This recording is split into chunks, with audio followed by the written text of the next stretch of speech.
In the process of making the Indiana Jones films, I kept thinking about what was Indiana Jones like as a young man, because Harrison would ask me, Steve would ask me, you know, everybody was sort of curious about how this adventurer grew up. And in the process, I came up with this idea of him seeing the world through the eyes of a soldier and a secret agent, and having various other adventures of hunting for treasure.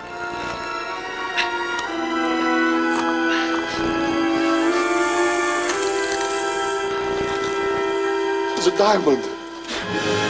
Well, I always try to cast in my films the best actor that seems to fit the character best.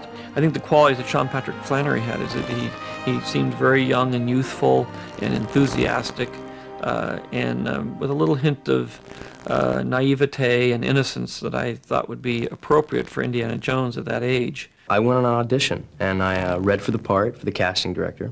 I finally got to meet George Lucas, Rick McCallum, the producer. We did a screen test. Never done a screen test in my life, which involved full makeup, full wardrobe. We shot 6 scenes. Barely a week in the jungle, and already we're leaving our dead behind. How much more painful that their eyes are still alive to accuse us.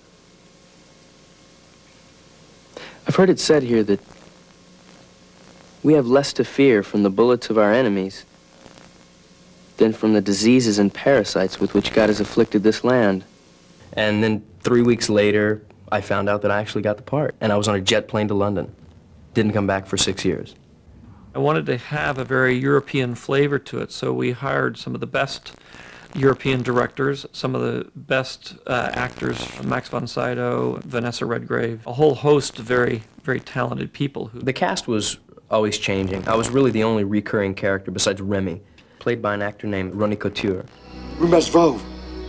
We will be friends forever. Friends forever. Where we would film, whatever the location was, we'd use some of the best talent from that region.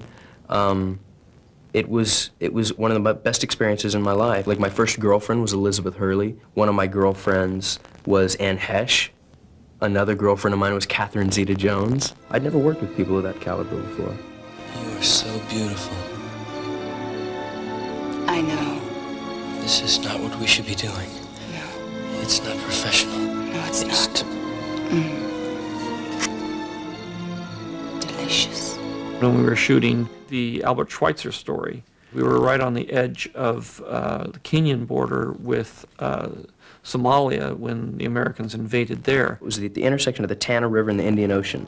We were at coordinates, and there's no city there. We took a Twin Otter 18-man aircraft about an hour and a half out of Nairobi, did a low-altitude pass to get the gazelles off this strip of land that they wanted to land on, got in canoes, and went to the Indian Ocean for about another 2 hours. Lived in tents for 2 months.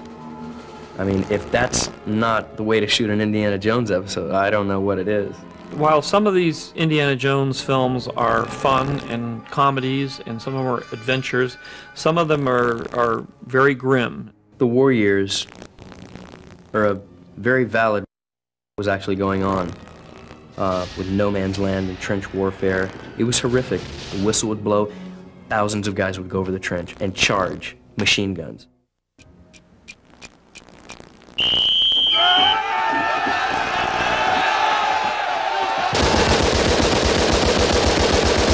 I think it's a very important film for people to see in terms of understanding what it was like to fight in World War I.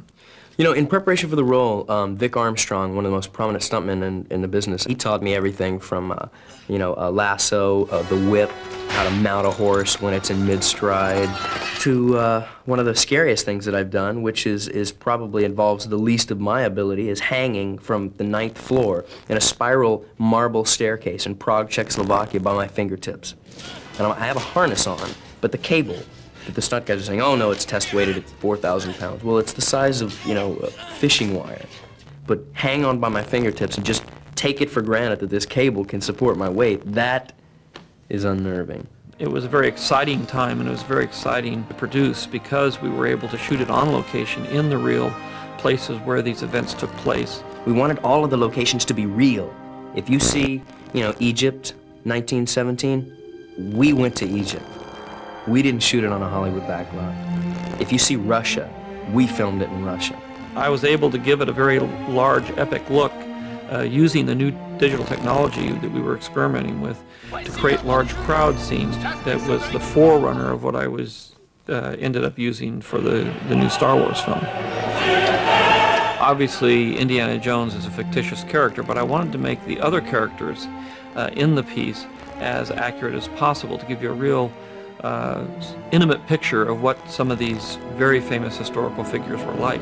I would give an inch-thick stack of research material, you know, telling you about the real characters involved and what their life was really like.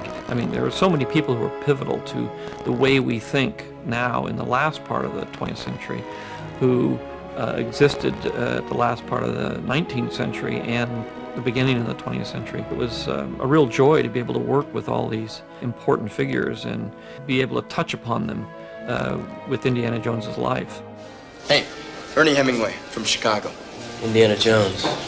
Most people call me Indy. Indy. Ernie? Thanks.